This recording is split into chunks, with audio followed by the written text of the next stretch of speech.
Temur qo'shinni 7 qo'lga bo'lib jang san'atida ham dastlabki usulni qo'llaydi. Bu 7 qo'lga bo'lish usuli, masalan, boshida xirovuli, keyin xirovul qo'shinmalari, o'ng qanot chapovuli, chap qanot shiqqovuli degan bo'linmalar va o'ng qanot barong'or, chap qanot javong'or deydi va o'ng qanotni o'sha barong'orning orт qismlari, chap qanotni javong'orning orт qismlari mana shu qator joylashtiradi 7 qo'l.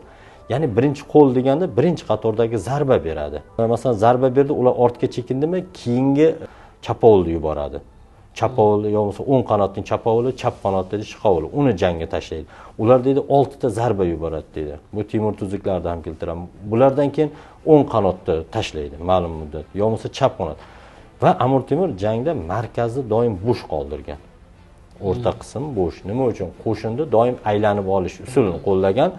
Dushmanni ortdan kesib qo'yib, markaziy qism bilan ajratib qo'ygan.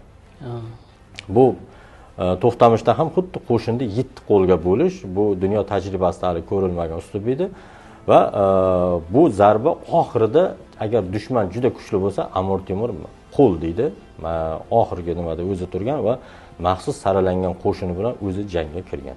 Bu albatta qo'shinni shak shubhasiz mag'lubiyati bilan tugatilgan.